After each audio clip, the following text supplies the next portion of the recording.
ನಮಸ್ಕಾರ. ಭರವಸೆಯ ಕವಿ ಶ್ರೀಯುತ ವೀರೇಶ್ ನಾಯಕ್ ಅವರ ಒಂದು ಕವಿತೆಯ ಶೀರ್ಷಿಕೆ ಕಾಲಕ್ಕೆ ಗಡಿಗಳ ಹಂಗಿಲ್ಲ.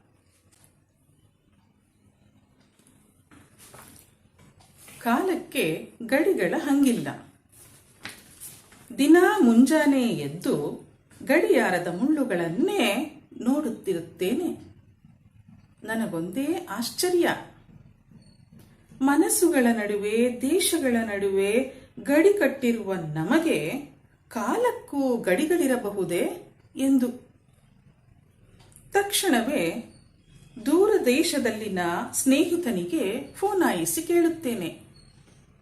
ಅವ ಸೂರ್ಯ ಉದಯಿಸುವ ಪರಿ, ಹೂ ಅರಳುವ ಸದ್ದು ಎಲ್ಲವನ್ನೂ ಚಂದವಾಗಿ ವಿವರಿಸುತ್ತಾನೆ.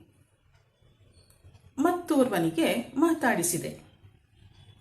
ಅವ, ಅಯ್ಯೋ, ದಿನ ಬೆಳಗಾದರೆ ಮದ್ದುಗುಂಡುಗಳ ಸದ್ದು, ತುಂಡು ರೊಟ್ಟಿಗಾಗಿ ಕೊಳೆತು ನಗುವಿಗೆ ಮುಲಾಮು ಹಚ್ಚಿ ರಾತ್ರಿ ಫಕೀರನಾಗುತ್ತೇನೆ. ಜೋಳಿಗೆ ತುಂಬ ನೆಮ್ಮದಿಯ ನಾಳೆಗಳನ್ನು ತುಂಬಿಸಲು ನಿಮ್ಮಲ್ಲಿನ ಬುದ್ಧನ ನಗು ನನಗೂ ತುಸು ಕೊಡುವೆಯಾ ಎಂದು ಕೇಳುತ್ತಾನೆ.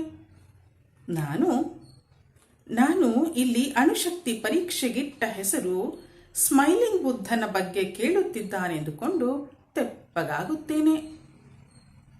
ಆವತ್ತೇ ಗೊತ್ತಾಗಿತ್ತು,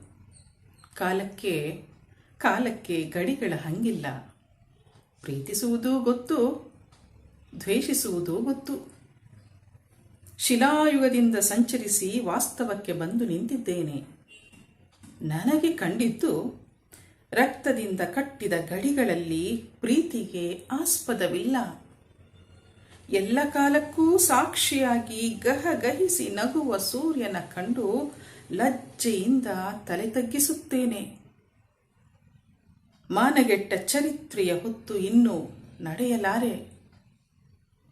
ಬಿಟ್ಟು ಹೋದ ನೆನಪುಗಳಿಗೆ ವೈರಾಗ್ಯ ಮೂಡಿ ಕಲ್ಲು ಬಂಡೆಯಾದರೆ ನಾಳೆ ಆಗುವ ನೋವುಗಳಿಗೆ ಮುನ್ನುಡಿ ಕೆತ್ತದಿರಿ.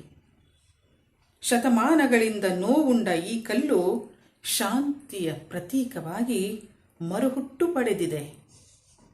ಶತಮಾನಗಳಿಂದ ನೋವುಂಡ ಈ ಕಲ್ಲು ಶಾಂತಿಯ ಪ್ರತೀಕವಾಗಿ ಮರುಹುಟ್ಟು ಪಡೆದಿದೆ. ಧನ್ಯವಾದಗಳು.